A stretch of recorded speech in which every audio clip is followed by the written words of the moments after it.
Grabe ba init sa bahay? What if I tell you merong 8 plants na makakatulong magpalamig ng bahay mo naturally? Welcome to the world of plants where knowledge is your best tool.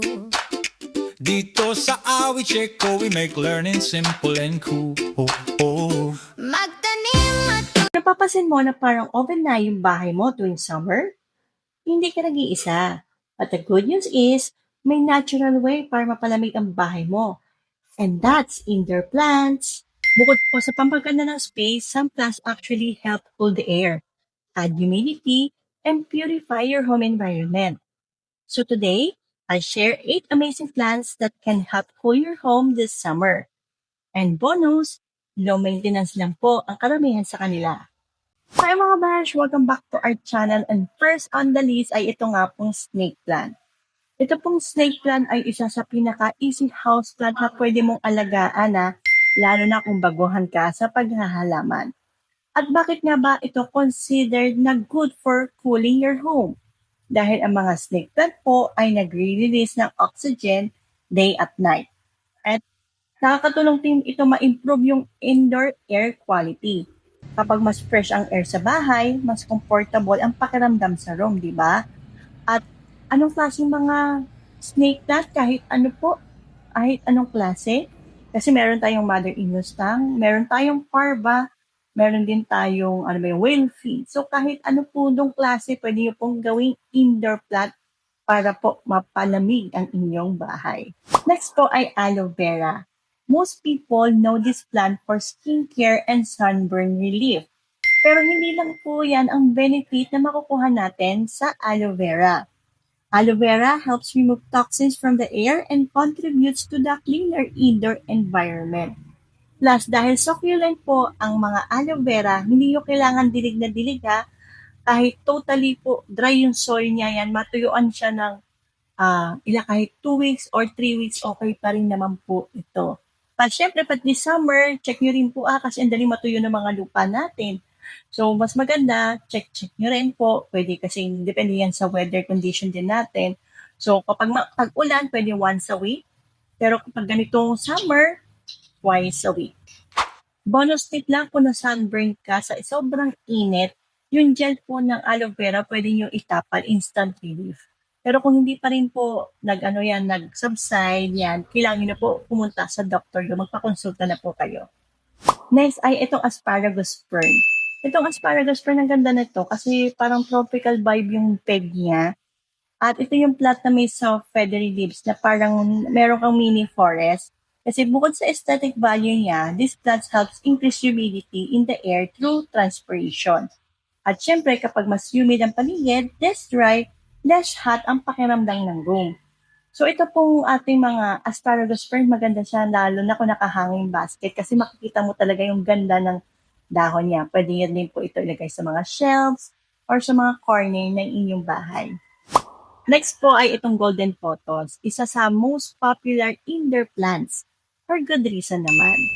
Why? Because golden photos is known for its ability to absorb toxins and improve air circulation. Very beginner-friendly din siya kasi kahit low light condition, kayang-kaya niya. At kahit hindi yo lagi didiligan, okay na okay pa rin.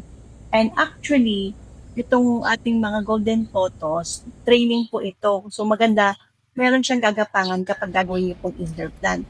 Or maganda gawin niyo rin pong hanging basket. At maganda rin dito, madali lang po magparami dahil madali lang din po tumubo. Lahat naman po ay madalas makikita nyo sa mga resort. Kaya may resort vibe po kapag meron kayo nito sa bahay. Ito naman po yung mga palm tree. So bakit naman to considered na nakakapapalamig ng bahay nyo? Kasi yung mga palm tree po, hindi lang siya pang aesthetics they also great natural humidifiers. Ito pong mga palm trees, nag-release po ito ng moisture sa hangin which can help the environment feel cooler and feel more comfortable. So marami tayong klase ng palm. Meron tayong areca palm, may parlor palm, at bamboo palm. So ito maganda ilagay nyo rin po sa living room nyo or sa malapit po sa mga bintana. Ang next sa ating listahan ay itong beautiful aglonema na kilala din po sa Chinese evergreen At yung Chinese evergreen natin aglonema, marami pong klase yan. At maraming iba't ibang colors at stripes dun sa design ng kanyang dahon. Meron kasi itong green, may red, may pink, ayan. May mga solid color din like yung red. At bukod sa pagiging decorative po ng aglonema, nakakatulong din po ito ma-improve yung indoor air quality. At itong halaman na 'to, itong mga aglonema, they can thrive in low light condition at hindi rin po kailangan ng dilig ng dilig. At kung naghahanap ka ng low maintenance na halaman but elegant, perfect choice po itong mga aglonema. Ang next sa ating listahan at nakakatulong din po magpalamig ng ating tahanan ay ito naman po mga peace lily.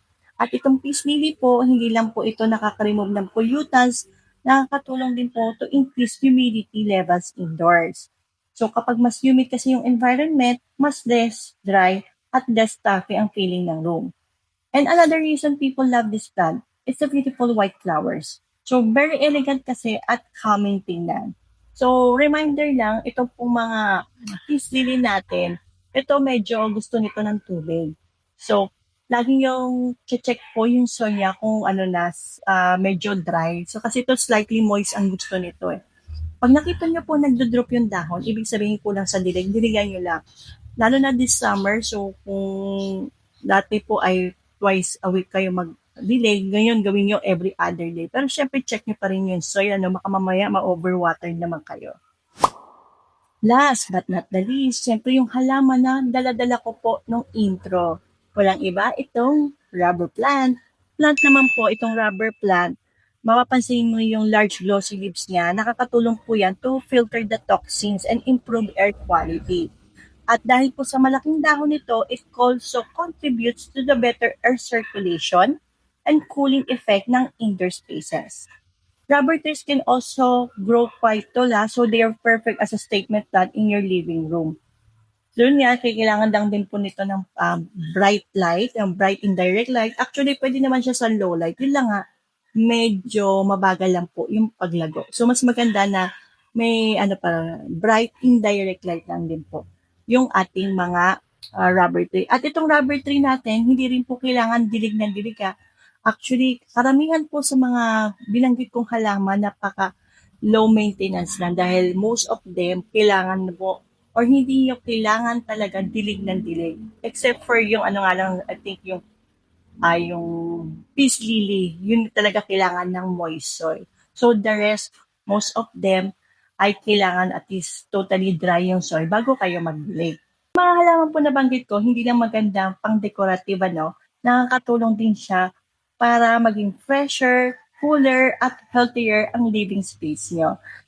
Plus, naturally, meron kayong air conditioner. Yung mga besh, sa mga pinanggit ko na halaman, meron na ba kayo sa loob ng inyong bahay?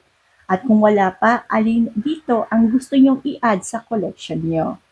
I hope nakatulong po itong video na to at kung sa tingin nyo nakatulong, don't forget to hit the like button, subscribe, like, and notification bell para lagi kayong updated sa mga plant videos na ina-upload ko at mga home ideas. Until next time mga besh, bye and stay safe and happy and healthy.